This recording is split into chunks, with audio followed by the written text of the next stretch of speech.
ஜகாத் என்பது உழைக்கிற இடத்துல கொடுக்கப்படணும். எங்க உழைக்கிறோமோ அங்க கொடுக்கணும். உழைக்கிற இடத்தை விட்டுட்டு நாங்கள் எங்களோட பிசினஸ் எங்க இருக்குதோ அந்த இடத்தை இல்லாம நக்குலு ஜகாத் வேறொரு இடத்துக்கு ஜக்காத்தை கொடுக்கிறதா இருந்தால் அதுக்கு ஒரு நிபந்தனை என்னென்றால் கடன் ஒரு பொழுதும் ஜக்காத்தை தடுக்காது. அதை மீறி ஒருத்தர் கடன் இருக்குது என்றிருந்தால் அவர் என்ன செய்யணும் என்றால் உடனடியாக அவருடைய வியாபாரத்தில் கடனை கொடுத்து விட்டு கஷ்டப்பட்டு சம்பாதிச்ச பணம் சேகரிச்ச பணத்திலிருந்து ரப்பை வழிபட்டு அல்லாஹ்வுடைய கட்டளையை அதுக்கு இணங்கி அல்லாஹ் சொல்றான் என்ற கட்டளைக்கு இணங்கி எங்கட பணத்தை அதிலிருந்து ஒரு தொகையை எண்ணி பிறருக்கு ஒப்படைக்கிறோம். ஜகாத்தின் மூலமாக தன் உளசுத்தமும் ஏற்படுது. ஜகாத்தை கொடுக்கக்கூடியவங்க இப்படிப்பட்டவங்க பின்னால போயிட்டு தேடி கொடுக்கணும். ஒரு முஸ்லிமா இருக்கணும், ஒரு காஃபிருக்கு அல்லது நான் முஸ்லிமுக்கு ஜக்காத் கடமை இல்லை. அவர் அப்படித்தான் கொண்டு வந்து பொருளை கொடுத்தால் நம்ம ஜக்காத்தாக நிறைவேற்றப்பட மாட்டாது. அவர் சுதந்திரமானவராக இருக்கணும். அடிமைகளுக்கு ஜக்காத் கடமையாகாது. 12 மாதங்கள் ஹிஜ்ரி மாதங்கள் ஒரு மாதத்தில் அந்த வேல்யூ அந்த எல்லை அந்த 10 பவுனை விட குறைஞ்சிரமா இருந்தால் ஜக்காத் கடமையாகாது. அதிலிருந்து அந்த இடம் விழுந்து திருப்ப அந்த 10 பவுண்ட் எண்ணிக்கை வந்தால்தான் அதுலேருந்து ஒரு மாதம் ஒரு வருடம் பூர்த்தி ஆகும். எந்த பொருளை கடமையாகும் நாங்கள் பார்த்தோம்? தங்கம், வெள்ளி, வியாபார பொருட்கள், கால்நடைகள், விவசாய பொருட்கள். அந்த எல்லையை அடைந்த அளவு எல்லையை அடைந்த பொருள் மீது மாத்திரம்தான் ஜக்காத் கடமையாகும். ஒரு இடத்துல 200 பவுன் இருக்குது, 300 பவுன் இருக்குது, 500 பவுன் இருக்குது என்று வரப்போக்கல அந்த 200 பவுன்ல 500 பவுன்ல எவ்வளவு அவர் டெய்லி பாவிக்கிறாரோ சதாவும் அவருடைய பாவனையுடைய அடைவழைத்துக் கொள்வது ஏதோ அது தவிர உள்ள மேல் மிச்சமான உள்ளது ஜக்காத் கொடுக்கும். அதற்கு ரசூலுல்லாஹி ஸல்லல்லாஹு அலைஹி வஸல்லம் காலத்துல ஒரு ஜக்காத்து கொடுக்கப்பட்ட ஒரு ஒட்டகத்தை கடிவாளத்தோட கொடுத்தால் அது கடிவாளம் இல்லாமல் தந்தால் அதுக்கென்று நான் அதை நிறைவேற்றத்துக்கென்று என்னென்ன செய்யும் எல்லாத்தையும் செய்ய வேண்டாம்.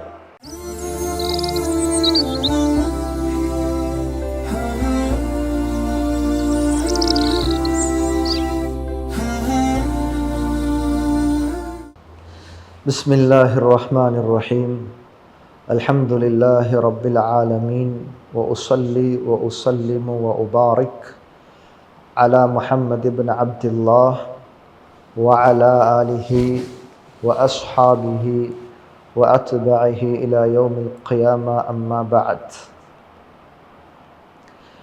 فقد قال الله تعالى واتقوا الله واعلموا أن الله مع المتقين صدق الله العظيم وقال صلوات ربي وسلامه المؤمن القوي خير وأحب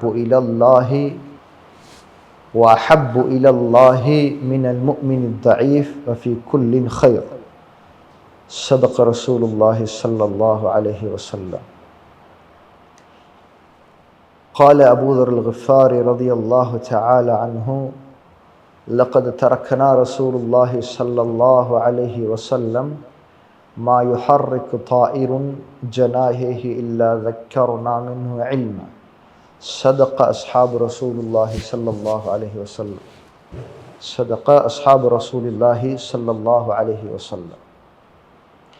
கண்ணியமான அல்லாஹ்வின் நல்லடியார்களே, அல்லாஹ் தஆலா மனிதர்களுக்கு சில கடமைகளை விதிச்சிருக்கின்றார். இந்த கடமைகள் அல்லாஹ் ஃபர்லுகளை மனிதர்களுக்கு வழங்குறதின் நோக்கம் என்னாண்டா அல்லாவோட மனிதன் நெருங்குவதற்காக வேண்டித்தான் இந்த கடமைகள். ஒருவர் அல்லாவோட நெருக்கத்தை அதிகரித்து கொள்ளணும், அல்லாவோட நெருக்கத்தை கூட்டணும் என்று நினைச்சால், அவர் அதை எதிர்பார்த்தால், அவர் அல்லாஹ் எதை கடமையாக்கினானோ அந்த விடயங்களில் பூர்த்தியாக அதை விரும்பி ஆசையோடு செய்யணும். அல்லாஹ்வுடைய ஃபராயில்கள் ஃபர்துகள் இது அல்லாஹ் உம்மத்துக்கு வழங்குறது அவனோட மனிதன் நெருங்கிறதுக்காக வேண்டி. அல்லாஹால பெரிய அமல்களை எதிர்பார்க்கல, அவனோட நெருங்கிறதுக்காக வேண்டி. அவனோட அடியா நெருங்கிறதுக்கு மிக லேசான ஒரு வழித்தான் அவனால் கடமையாக்கப்பட்ட விடயங்களை சரிவர பார்த்து பேணி செய்கிறது. ஹதரத் ரசூலுல்லாஹி ஸல்லல்லாஹு அலைஹி வஸல்லம் குறிப்பிட்டு காட்டினார்கள் ஒரு ஹதீஸில், மக்தரப இலைய அப்தி பிஷைஇன் அஃதல மின் அதாஇ மஃப்தரல்து பிஹி. புகாரில் வர ரிவாயத். ஒரு மனிதன் அல்லாஹ்வோட நெருங்க விரும்புகிறானா, மனிதர்கள் என்னுடைய அடியான் என்ன நெருங்கிறதா இருந்தால் அவர் மீது எதை கடமையாக்கினோ அந்த விடயங்கள் அவர் சீராக நிறைவேற்றத்தின் ஊடாக தான், அதன் மூலமாகத்தான் அடியான் என்னோடு நெருங்கலாம். அதுதான் ஆக சிறந்த வழி அல்லாஹ் நெருங்கிறது. அஃபல் ஆக சிறந்த வழி அல்லாஹ் நெருங்கிறது. ஏனைய விடயங்கள ரெண்டாவது. எனவே கடமையை சரிவர விளங்கியது ஆசையோடு அதுக்கு நேரம் கொடுத்து அது சபரோடு அது செய்யறத்தினூடாகத்தான் அல்லாஹ்வுடைய நெருக்கத்தை அடியான் அடைஞ்சு கொள்வான். இந்த அடிப்படையில் தான் அல்லாஹ் தஆலா ஜகாத் என்ற ஒரு கடமையை இந்த உம்மத்துக்கு விதிச்சிருக்கிறான். ஜகாத் என்றது குறிப்பிட்ட ஒரு சாரார் மீது குறிப்பிட்ட ஒரு பணத்தில் குறிப்பிட்ட ஒரு அளவு கடமையாக்கப்பட்டிருக்கு. எனவே ஜகாத்துன்னு வரக்கூடிய நேரத்தில் இதன் பிரதானமான நோக்கம் என்னன்னா, முதலாவது ஜகாத் கொடுக்கக்கூடியவங்க இதை உள்ளத்தில் எடுங்க, அல்லாஹ்வோட ஒரு கடமையை செய்கிறேன், அல்லாஹ்வோட நெருங்கிறதுக்காக, அல்லாஹ்வோட நெருக்கத்தை அடைஞ்சு கொள்றதுக்கு. இபாதத்துல் ரப்பில் ஆலமீன் ஒரு கடமை. இது வெறுமனே நாங்கள் வியாபாரம் செய்யறத போல பணத்தை எண்ணி அதை பார்த்து கொடுக்கறது இபாதத். இபாதத்தோட எப்படி மஸ்ஜிதுக்கு போய்த்து ஃபர்லான தொழுகையை நாங்கள் நிறைவேற்றுமோ இது போன்ற ஒரு உணர்வோட தான் இந்த ஜக்காத்தை கொடுக்கணும், கணக்கு பார்க்கணும். அதை முதலாவது தொழுகையை படிப்பது போன்று ஜக்காத்தை படிக்கணும். ஒரு ஆலிமிடத்தில் போயிட்டு தொழுகைக்கு ஒரு இமாம் முன்னால் இருப்பது போன்று ஜக்காத்தை விநியோகிக்கக்கூடிய நேரத்தில், கணக்கு பார்க்கக்கூடிய நேரத்தில் அதுக்கு ஒரு ஆலிமை இமாமாக முன்வைத்து அவரிடத்தில் ஒவ்வொரு விடயங்களை கேட்டு கேட்டு ஜக்காத்தை கணக்கு பார்க்குவது, அதை கணக்கெடுக்கிறது, அதை விநியோகிக்கிறது எல்லாம் கேட்டு கேட்டு செய்யணும். எனவே ஒரு இபாதத்தாக உணர்வாக எடுக்கணும். ரப்போடு நெருங்குவதற்காகவே ரப் எனக்கு கொடுத்த ஒரு வணக்கம் இது. ரெண்டாவது தஸ்கியத்துன் நஃப்ஸ், தத்ஹீருன் நஃப்ஸ், உல சுத்தம். இந்த ஜக்காத்தில் இருக்கிறது. கஷ்டப்பட்டு சம்பாதிச்ச பணம், சேகரிச்ச பணத்திலிருந்து ரப்பை வழிபட்டு அல்லாஹ்வுடைய கட்டளையை அதுக்கு இணங்கி, அல்லாஹ் சொல்றான் என்ற கட்டளைக்கு இணங்கி எங்கட பணத்தை அதிலிருந்து ஒரு தொகையை எண்ணி பிறருக்கு ஒப்படைக்கிறோம். இதுல புகுல் கஞ்சத்தனம் என்ற எண்ணம் உணர்வு இல்லாம போகுது. இதுல பிறருக்கு கொடுக்கிற உணர்வு வருது. இதுல பிறருடைய கஷ்டத்தை பங்கெடுக்கிறோம். இதுல பிறரோட ஏழ்மையானவர்களோட ஒரு மஹப்பத், அவங்களோட ஒரு உறவு உண்டாகுது. கண்ணியமானல்லாஹ் நல்லடியார்களே, எனவே ஜகாத்தின் மூலமாக தன் உலசுத்தமும் ஏற்படுது. தத்ஹீருன் நஃப்ஸ், பிறருடைய கஷ்டத்தை பங்கெடுக்கிறோம், பிறருடைய நிலைமையில பங்கெடுக்கிறோம், அதை பத்தி பார்க்கிறோம், அதில் இருக்கக்கூடிய விடயங்களை பூர்த்தி செய்யறோம், அவங்களுக்கு பின்னால போறோம். ஏன் ஜகாத்தை கொடுக்கக்கூடியவங்க இப்படிப்பட்டவங்க பின்னால போயிட்டு தேடி கொடுக்கணும். ஏன் அல்லாஹ்வுடைய ஒரு ஃபர்லை நிறைவேற்றத்துக்கு அவர்கள் கிடைப்பது எங்களுக்கு பெரிய ஒரு செய்தி. அவர்களுக்கு நாங்கள் தேங்க்ஸ் சொல்லணும், ஜஸாக்கல்லாஹ் சொல்லணும். ஜக்காத்து கொடுக்கறதுக்கு ஒருத்தர் கிடைச்சா, அப்படியான ஜக்காத்தை பெறக்கூடியவர் எங்களுக்கு கிடைத்தா, ஜக்காத் கொடுக்கக்கூடியவங்க அவங்க கிடைத்தது ஒரு பெரிய செய்தியா மதிக்கும். ஜக்காத் இந்த நேரம் வந்து எடுக்கிறாங்கன்னு அது ஒரு ஒரு தொந்தரவாக இல்லாம அவங்களுக்கு ஜக்காத்தை கொடுக்கறது, என்னுடைய ஃபர்லை நிறைவேற்றத்துக்கு ஒரு மைதானம் கிடைத்ததை வைத்து சந்தோஷப்படணும். அவர்கள் இல்லை என்றால் எங்கே போயிட்டு ஃபர்லை நிறைவேற்றுவது? எனவே மிக முக்கியமான ஒரு செய்தி அது. உல சுத்தம் ஜக்காத்தை கொடுப்பதினூடாக இருக்கிறது. மூணாவது, ஜக்காத்தை கொடுப்பதினூடாக பிறருக்கு உதவி அங்கே ஏற்படுது. மௌனத், பிறருக்கு ஒருவரோட கஷ்டம் நீக்கப்படுகிறது. சொசைட்டியில் இருக்கக்கூடிய துக்கம் இல்லாமக்கப்படுது, பஞ்சம் குறையுது, கஷ்டம் இல்லாமக்கப்படுது. நாலாவது, எங்களோட பணத்துடைய வளர்ச்சி ஜக்காத்தின் கொடுக்கறத்தினூடாக இருக்கிறது. பணத்துடைய, எங்களோட செல்வத்துடைய, எங்களோட பொருளுடைய, எங்களோட வியாபாரத்துடைய வளர்ச்சியும் பாதுகாப்பு, இது ரெண்டும் ஜக்காத்தில் இருக்கிறது. எனவே இந்த 4 விஷயங்கள் ஜக்காத்துடைய பிரதானமான நோக்கம். அல்லாஹ்வுடைய கட்டளை, எங்களுக்குள்ள சுத்தம், பிறருக்கு உதவி, எங்களோட பணத்துடைய பாதுகாப்பும் வளர்ச்சி. எந்த பணத்தில் ஜக்காத் கொடுக்கப்படலையோ அதுக்கு உத்தரவாதம் கிடையாது. வளர்ச்சிக்கும் உத்தரவாதம் கிடையாது, பாதுகாப்பும் உத்தரவாதம் கிடையாது. அவைகள் நஜீஸ் ஆக்கப்படும். பிறருடைய சொத்து தன்னுடைய பணங்களை கலப்பாகும். எனவே இதை மிக முக்கியமான ஒரு பகுதி. ஜகாத் பணத்தோட சம்பந்தப்பட்ட அல்லாஹ்வோட ஒரு கடமை. இது யாருக்கு கடமையாகும் என்றால், ஒரு முஸ்லீமாக இருக்கணும், ஒரு காஃபிருக்கு அல்லது நான் முஸ்லீமுக்கு ஜக்காத் கடமை இல்லை.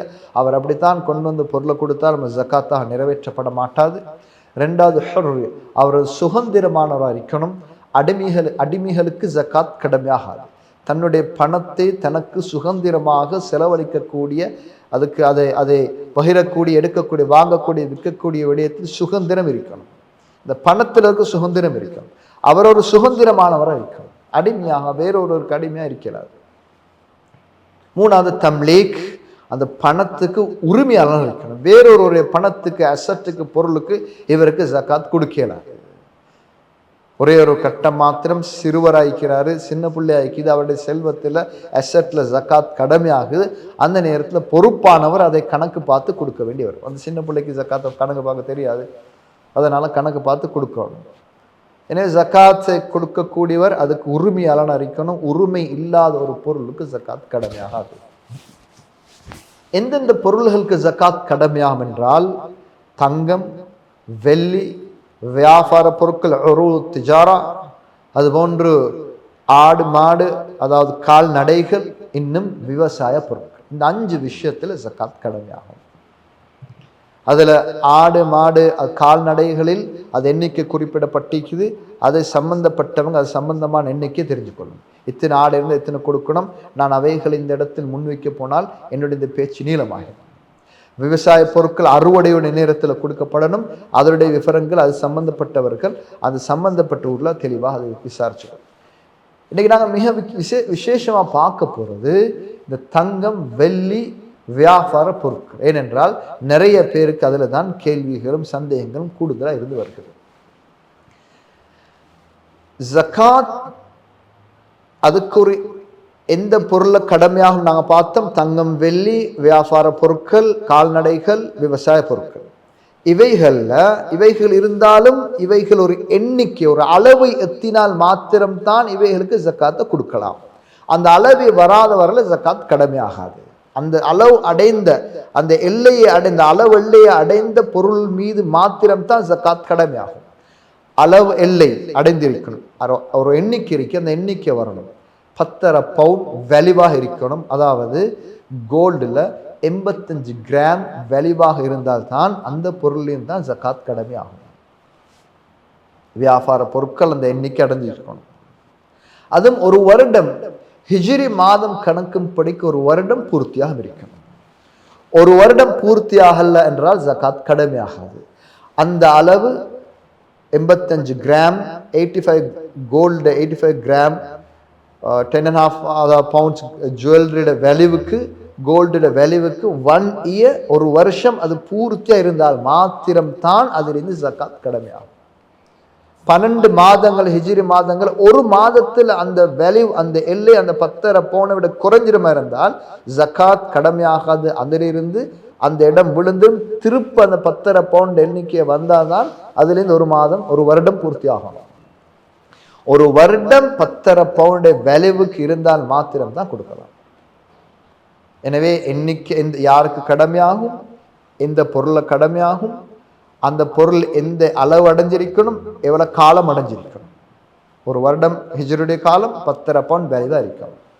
யாருக்கு கொடுக்கணும் என்று எடுத்தால் இது 8 கூட்டத்தினரை குர்ஆன் எங்களுக்கு குறிப்பிடுது. ஆனால் இலங்கையை பொறுத்தவரையில எங்கட நாட்டில் 4 கூட்டத்தினர் பெற்றுக்கொள்ளலாம்.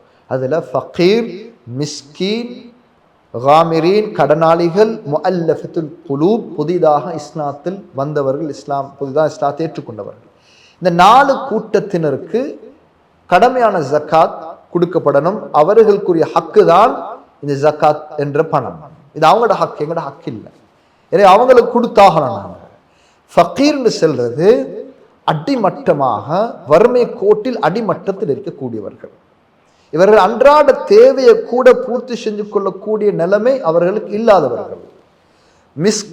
மிஸ்கீன் செல்றது அவர்களுக்கு தேவை இருக்குது, கிடைக்கிற பணம் அவங்களோட தேவையை பூர்த்தி செய்து இல்லை, அவங்களுக்குரிய தேவை பூர்த்தியாகுது. உதாரணமாக 3000 ஒரு நாளைக்கு அவங்களுக்கு தேவை இருக்குது, அவங்களுக்கு கிடைக்குது 1500. எனவே தேவை பூர்த்தியாகதில் எப்போதும் சதா அவங்களோட தேவை நீடித்து கொண்டே இருக்குது.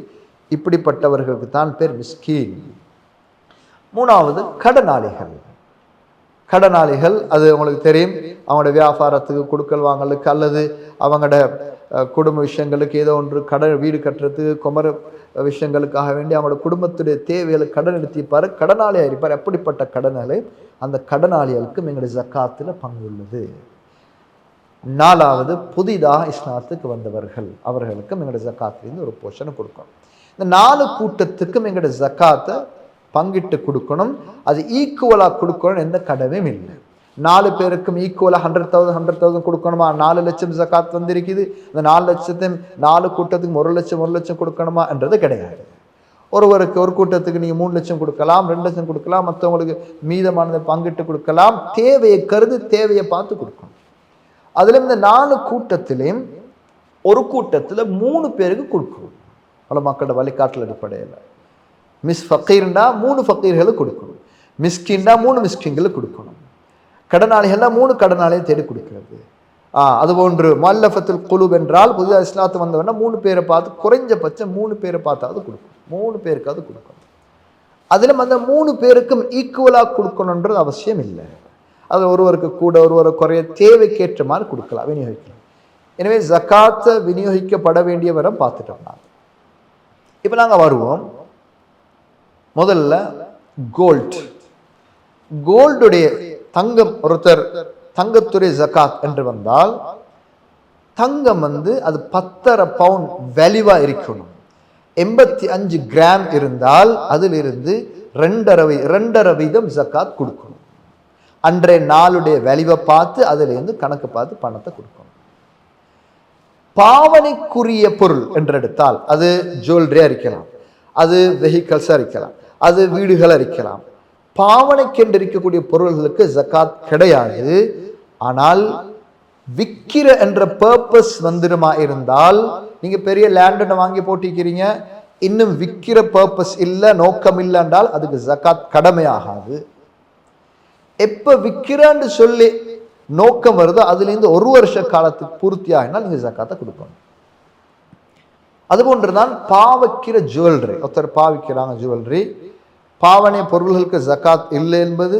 அதில் பாவனையான ஜுவல்லரிக்கு எப்ப ஜக்காத் கடமையாகும் என்றால், இஸ்ராஃபுடைய எல்லையை தாண்டுது என்று வந்தால், ஒரு இடத்துல 200 பவுன் இருக்குது, 300 பவுன் இருக்குது, 500 பவுன் இருக்குது என்று வரப்போக்கல, அந்த 200 பவுண்ட்ல 500 பவுண்ட்ல எவ்வளவு அவர் டெய்லி பாவிக்கிறாரோ, சதாவும் அவருடைய பாவனையுடைய அடைவழைத்துக் கொள்வது ஏதோ அதை தவிர உள்ள மேல் மிச்சமான உள்ளது ஜக்காத் கொடுக்கணும். லொக்கர்ல வச்சிருக்கிறீங்க, நாங்கள் பாதுகாப்பாக வச்சிருக்கிறோம், தேவண்டு வச்சிருக்கிறோம், தேவைப்படும்னு வச்சிருக்கிறோம், மகளுக்கு தேவைப்படும் வச்சிருக்கிறோம், அதெல்லாம் மேல் மிச்சமானது என்று எது விளங்குதோ அதுக்கு ஜக்காத் கொடுக்கப்படும். Co-sponsored by உயர்கல்வித்துறையில் பம்பலப்பட்டிய அமேசான் காலேஜ் அண்ட் கேம்பஸில் புதிய வகுப்புகள் ஆரம்பம். அது சில ஒவ்வொரு ஊரை பொறுத்தவரையில் சில ஊர்களில் அதுக்கு எண்ணிக்கை வச்சிருப்பாங்க. உலமாக்கள் ஒன்று சேர்ந்து எங்களோட ஊரை பொறுத்தவரையில் ஜக்காத் பாவனையுடைய ஜக்காத்துடைய அளவு இவ்வளவு என்று சில ஊர்களில் வழிகாட்டியிருப்பாங்க.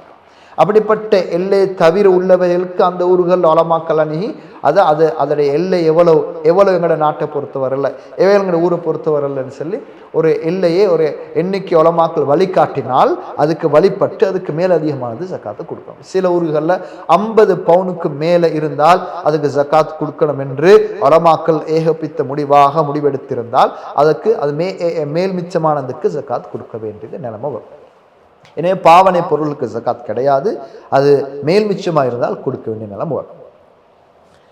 அடுத்தது வெள்ளியா இருந்தால் 595 கிராம் இருந்தால் அதுக்கு ஜக்காத் கொடுக்கணும். 595 கிராமுக்கு மேலே ஒரு வருஷமா இருக்குது என்றால் ஜக்காத் கொடுக்கணும்.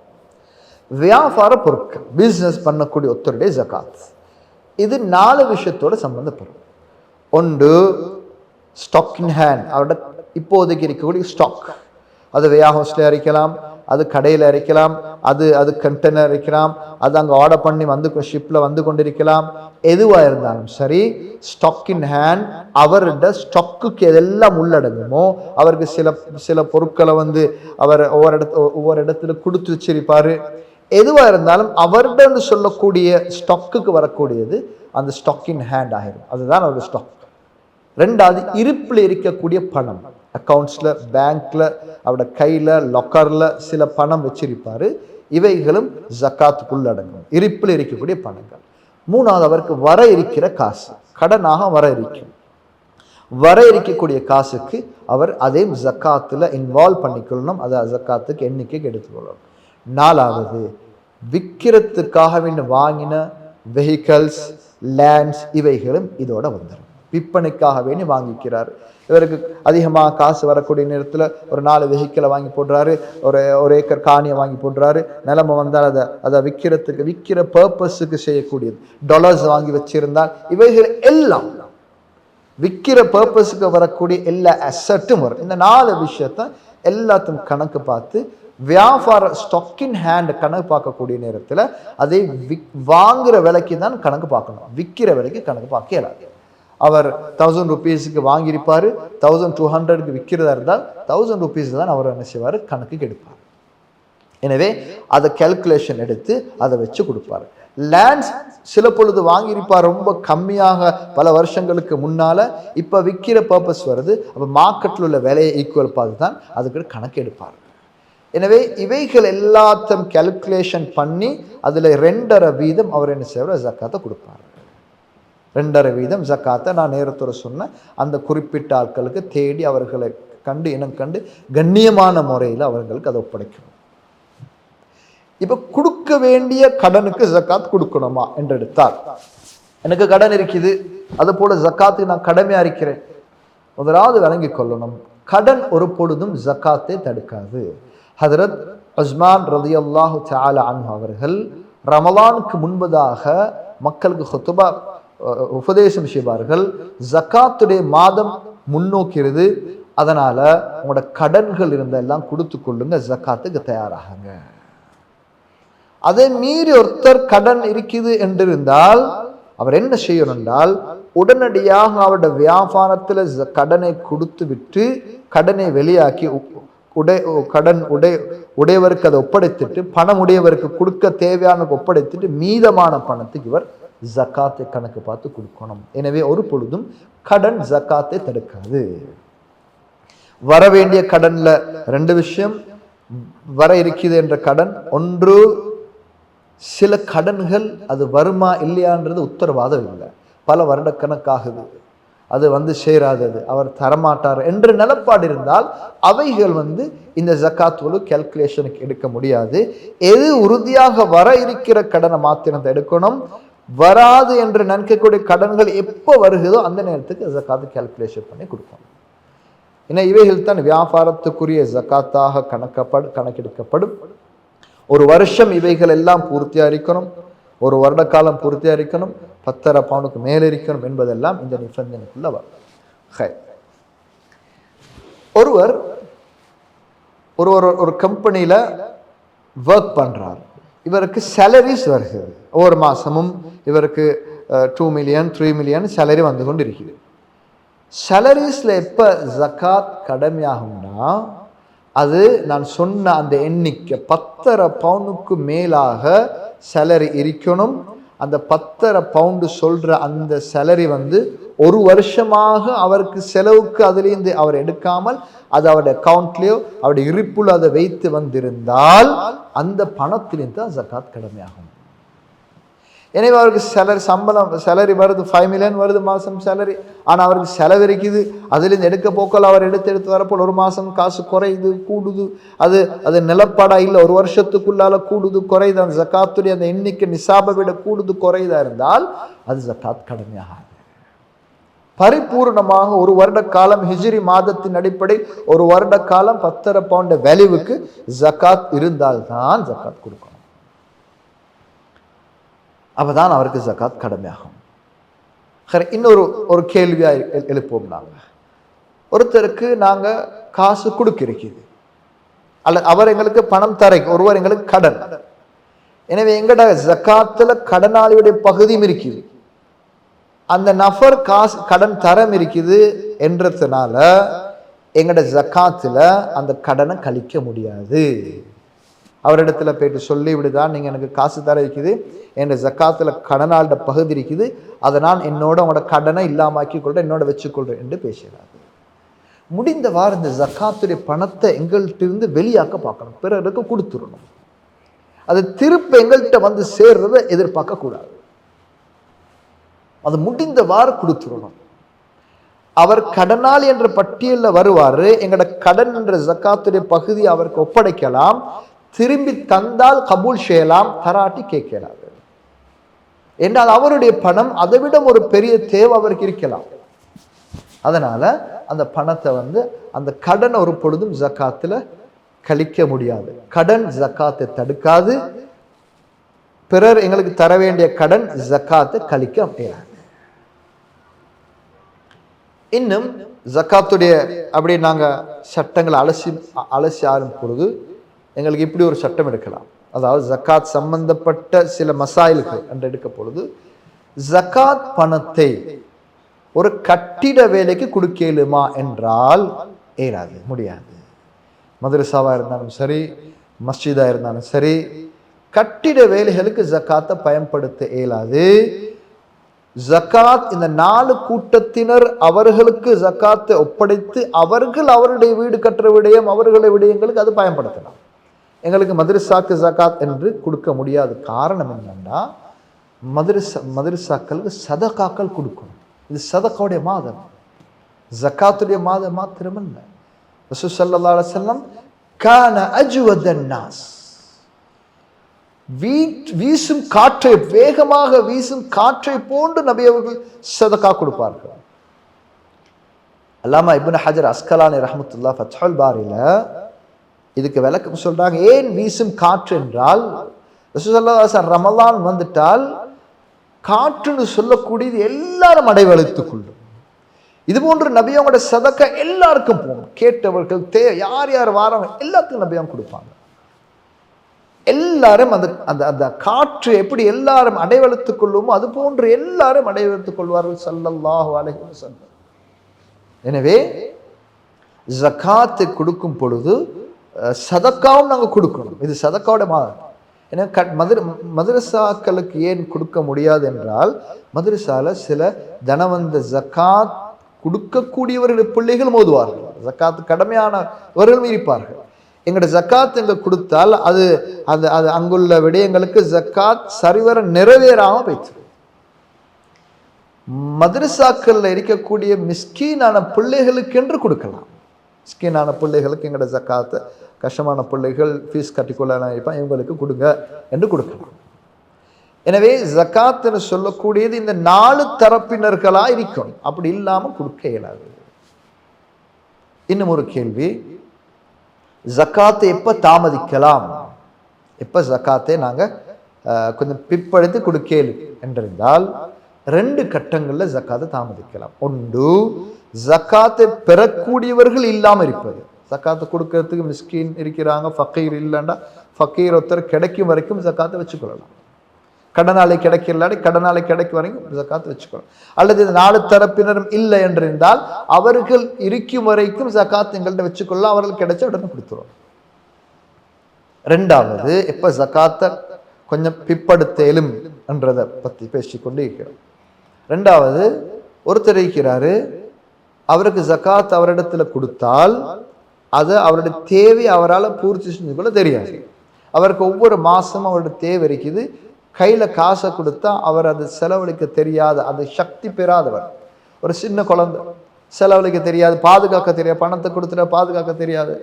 எனவே அவருக்குரிய தேவையை ஒவ்வொரு மாதம் பூர்த்தி செஞ்சு கொடுப்பதற்காகவே அதை ஒதுக்கி வைக்கலாம். அது வியாபாரத்தோட கலக்கலாது, அந்த பணத்தை ஒதுக்கிடலாம். 2வது, ஒரு நோயாளி, இவரால் போயிட்டு இவருடைய தேவையை வாங்கி கொள்ள எடுத்துக்கொள்ள கஷ்டமா இருக்குது என்றால் அந்த சமயத்துல கூட ஜக்காத் அந்த இடத்துல பாதுகாத்தா வைத்து அதுக்குரிய நேரத்துக்கு அதை வழங்கலாம். எனவே இது இல்லாம வேற எந்த ஒரு காரணத்துக்கும் ஜக்காத்தை தங்க வைக்கலாது. அடுத்தது, ஜக்காத் என்பது உழைக்கிற இடத்துல கொடுக்கப்படணும். எங்க உழைக்கிறோமோ அங்க கொடுக்கணும். நாங்க உழைக்கிற இடத்தை விட்டுட்டு எங்களோட பிசினஸ் எங்க இருக்குதோ அந்த இடத்தை இல்லாம நக்லு ஜக்காத் வேறொரு இடத்துக்கு ஜக்காத்தை கொடுக்கிறதா இருந்தால் அதுக்கு ஒரு நிபந்தனை என்னென்றால், ஜக்காத்தை பெறக்கூடியவர்கள், ஜக்காத்துக்குரிய தகுதியானவர்கள், பெற தகுதியானவர்கள் இல்லாம இருந்தால் அந்த தருணத்துல மாத்திரம் எங்களுக்கு வேறொரு இடத்துக்கு, வேறொரு நாட்டுக்கு ஒப்படைக்கலாம். எனவே இவைகள் ஜக்காத்துடைய மிக முக்கியமான சட்டத்திட்டங்கள். இதுபோன்று சிலர்கள் இதுபோன்று தன்னுடைய குடும்பத்தினர்கள் என்று வரக்குள்ள ஜக்காத்தை விநியோகிக்கிறதுல முதல் உரிமை குடும்பத்தில் இருக்கக்கூடிய இந்த கேட்டகரியில் குடும்பத்துள்ள ஆட்களை ஃபர்ஸ்ட் ப்ரையாரிட்டி கொடுக்கணும். அதுலேயும் தன்னுடைய பராமரிப்புக்கு கீழே உள்ளவர்களுக்கு ஜக்காத் கொடுக்க முடியாது. தன்னுடைய மனைவிக்கு, தன்னுடைய பிள்ளைகளுக்கு, ஒருத்தர் தன்னுடைய தாயை தன்னுடைய பராமரிப்பில் வச்சிருக்கிறார், தன்னுடைய சகோதரர்கள் தன்னுடைய பராமரிப்பு கீழே வைத்திருக்கிறார், அவருடைய எல்லா தேவைகளும் அவரை தான் பார்க்கறத பரிபூர்ணம் செய்யறதா இருந்தால் தன்னுடைய பராமரிப்புக்கு கீழே இருக்கக்கூடியவர்களுக்கு ஜக்காத் கொடுக்க முடியாது. சதக்காவால் அதிகம் அவங்களுக்கு கொடுத்து கொள்ளணும். தன்னுடைய பராமரிப்புக்கு இல்லாதவர்கள் குடும்பஸ்தவர்களுக்கு ஜக்காத்தை முன்னுரிமை கொடுக்கணும். அதுபோன்ற ஒரு மனைவிக்கு ஒரு கணவனுக்கு ஜக்காத் கொடுக்கலாம், ஒரு கணவனுக்கு மனைவிக்கு ஜக்காத் கொடுக்கலாம். கணவனுடைய ஜக்காத்தை மனைவிக்கு கொடுக்கலாம். ஏனென்றால் மனைவி கணவனுடைய பராமரிப்பு கீழ் வருவாங்க. மனைவியுடைய ஜக்காத்தை கணவனுக்கு கொடுக்கலாம். ஏனென்றால் மனைவியுடைய பராமரிப்புக்கு கீழால் ஒரு பொழுதும் கணவன் வரப்போறது இல்லை. எனவே ஜக்காத்துடைய இந்த விடயங்கள் தெரிந்திருக்கணும். ஜக்காத்துடைய கணக்கு பார்க்கும் பொழுது அது சரிவர அன்னளவாக, அது சரிவர பாயிண்ட் கணக்கு கூட ஜக்காத்துக்கு அதை எடுக்கணும். என்றால் அந்த கணக்கில் தவறுச்சுன்னு சொன்னால் ஜக்காத்தில் தவறுறதுக்கு நிறைய வாய்ப்புகள் இருக்கு. ஒரு ஃபர்லு அது சரியாக கணக்கு பார்க்கறதும் ஒரு இபாதத். அது எண்ணிக்கையை பார்த்து அது முறையாக பார்த்து அது சரியான முறையில் நிறைவேற்றணும். அபூபக்கர் சித்திக் ரலியல்லாஹு தஆலா சொன்னார்கள், அதற்கு ரசூலுல்லாஹி ஸல்லல்லாஹு அலைஹி வஸல்லம் காலத்தில் ஒரு ஜக்காத்துக்கு கொடுக்கப்பட்ட ஒரு ஒட்டகத்தை கடிவாளத்தோட கொடுத்தால், அது கடிவாளம் இல்லாமல் தந்தால் அதுக்கென்று நான் அதை நிறைவேற்றத்துக்கென்று என்னென்ன செய்யும் எல்லாத்தையும் செய்வேன். எந்த மட்டத்துக்கு போகணும் அந்த மட்டத்துக்கு போவேண்டார்கள். அந்த இடத்துக்கு பேத்து தான் அதை எடுக்கணுமா இருந்தால் அதுவும் செய்வேண்டார்கள். எனக்கு மிக முக்கியமான ஒரு ஃபர்ல் இது. அது ரொம்ப ஃபர்லாக ஒரு கடமையாக கவனத்தில் எடுத்து அதை நிறைவேற்றணும். அதை நிறைவேற்றுவது ஒரு சந்தோஷமாக எடுத்துக்கொள்ளணும். இது போன்று ரெண்ட் ஹவுஸ், ஒருத்தருக்கு ரெண்ட் வருது மாசம் மாசம். ரெண்ட் வரக்கூடிய அந்த ரெண்ட் நிசாபை அடைந்து 10.5 பவுனாக இருந்து ஒரு வருஷம் பூர்த்தியாக எங்களோட கைவசம் இருந்தால் அதுக்கு ஜக்காத் கொடுக்கணும். அப்படி இல்லை வருது செலவுக்கு போகுது, அந்த சேலரியுடைய நான் சொன்னது போல சேலரியை மாறி இப்பயும் நீங்கள் சிம்பிளாக விளங்கி வச்சுக்கொள்ளுங்க. ஒரு வருஷம் பூர்த்தியாக இருக்கணும், 10.5 பவுன் வேல்யூவாக இருக்கு. நிசாபும் ஹவுலும் நிசாபும் காலமும் இருந்தால் தான் 10.5 பவுன் 85 கிராம் கோல்டில் ஒரு வருஷம் பூர்த்தியாக இருக்கணும். முஹர்ரம் ஆரம்பித்தால் அடுத்து முஹர்ரம் வரையில் அந்த வேல்யூ அப்படியே இருக்கணும். எங்கேயாவது ஒரு இடத்துல சஃபரில் அப்படியே கீழே வருகுது, அந்த அந்த அளவு கீழே வருகுது, 10.5 பவுன் குறையுது, ஒரு 7 பவுன் ஆகுது, அல்லது ஒரு 50 கிராம் 85 கிராம் 50 கிராம் ஆகுதுன்றா மருவ அந்த இடத்துல எப்போ மருவ 85 கிராம் வருது அதுலேருந்து தான் ஒரு வருஷம் பூர்த்தி ஆகும். இது வெரி சிம்பிள். இது போன்று இருந்தால் எல்லா பணத்துக்கும் எவைகள் எல்லாம் இது போன்று இருக்குதோ அவைகள் எல்லாம் அதன்படிக்கு ஜக்காத்தை நிறைவேற்றப்படணும். ஜுவல்லரியுடைய விலை அந்தந்த காலத்தில் கோல்டுடைய விலை உங்களுக்கு தெரியும், ஏறும் இறங்கும். நீங்கள் ஜக்காத் கொடுக்குற நாள் உங்களோட ஜக்காத்துடைய என்ன விலைக்கு இருக்குதோ அந்த விலையை தான் கேல்குலேஷன் பண்ணி நாங்கள் கொடுக்க வேண்டியது வரும். எனவே இதுக்கு மேலதிகமான விவரங்கள் இன்னும் இதுக்கு ஜக்காத்துன்றது நீங்கள் அதை விநியோகிக்கக்கூடிய நேரத்திலையும் அதை வசூல் பண்ணக்கூடிய நேரத்திலையும் அதை கணக்கு பார்க்கக்கூடிய நேரத்திலையும் உங்களுக்கு சில சிக்கல்கள் சில கேள்விகள் இருந்தால் தகுதியான உலமாக்கள் அணுகி உங்களோட ஊர்களில் மஸ்ஜிதுகளில் இருக்கக்கூடிய தகுதியான உலமாக்கள் இந்த துறையை சார்ந்த உலமாக்கள் அணுகி குறிப்பாக இன்னும் விசேஷமாக ஜக்காத் கொடுக்கக்கூடிய உலமாக்கள் இருந்தால் மிக நல்லது. அப்படி இல்லை என்றால் பொதுவாக இது சட்ட திட்டங்களை பொதுவாக எல்லா உலமாக்களுக்கும் தெளிவாக இதை பற்றி விளக்கங்கள் இருக்குது. எனவே உலமாக்கள் அணுகி அதை படித்து அதை வழங்கி கொடுக்கறதுக்கு அல்லாஹ் தஆலா நம்ம அனைவருக்கும் தௌஃபீக் செய்வானாக. வஆகிர் தவானா அல்ஹம்துலில்லாஹி ரப்பில் ஆலமீன். அஸ்ஸலாமு அலைக்கும் வரஹ்மத்துல்லாஹி வபரகாத்துஹு.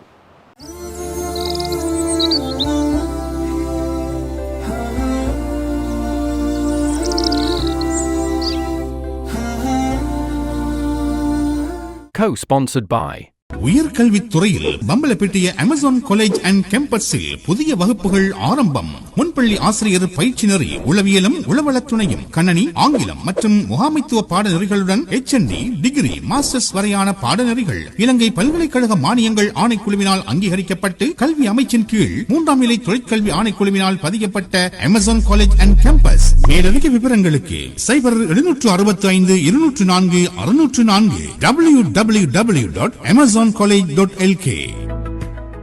உங்கள் அபிமான UTV HD டிஜிட்டல் பக்கங்களில் விளம்பரங்களை பிரசுரிக்க இப்போதே அழையுங்கள்.